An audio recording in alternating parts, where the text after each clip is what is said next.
A very good morning to my dear students of class 7. Today we will start chapter 8, Babur, Humayun and Sher Shah, page number 74. So let's start with Babur. Zahiruddin Muhammad Babur was an ambitious descendant of Amir Timur and Genghis Khan. He was the founder of the Mughal Empire. He was born in 1483 AD.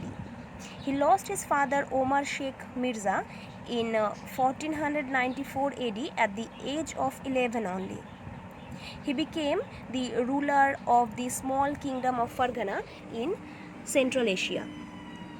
Conspiring relations dethroned him and drove him out of the land.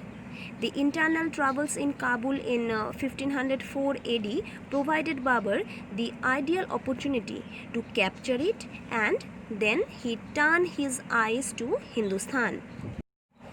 In 1522 CE, Daulat Khan Lodi, Punjab's ruler, invited Babur to invade India and help him overthrow Ibrahim Lodi.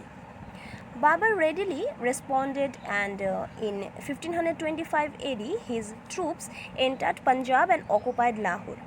But Babur's imperial plans were not much approved by those who had invited him, and they sent back Babur to Kabul. In 1526 AD, Babur returned and overthrew Daulat Khan Lodi from Punjab, and he advanced towards Delhi. The same year, Babur and Ibrahim Lodi came face to face at Panipat. Babur defeated and killed Ibrahim Lodi at the First Battle of Panipat.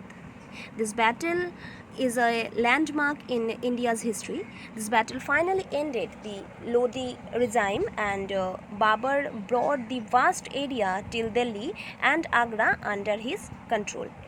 Now let's come to our next point, Battle of Khanwa.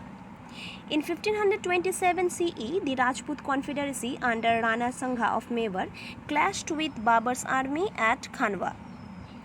Babur routed these combined forces on the battlefield of Khanwa. This victory shattered the dream of founding a Rajput empire. This victory strengthened the Mughal domination in India and helped in its expansion. In 1528 CE, Babur captured the Rajput fortress of Chanderi, and after this, no other Rajput chief dared to challenge Babur's authority. Our next point is the Battle of Ghagra. The Afghans, still active in Bengal and Bihar, they united under the leadership of Mahmud Lodi to form a strong anti-Babur front. Babur waged a war against them and conquered Allahabad, Varanasi and Ghazipur. Then, in 1528 AD, he faced a unified Afghan army. At the Battle of Ghagra, the Afghan army was routed. By 1530 CE, Babur was the master of Punjab, Delhi and the Gangetic Plain as far as Bihar.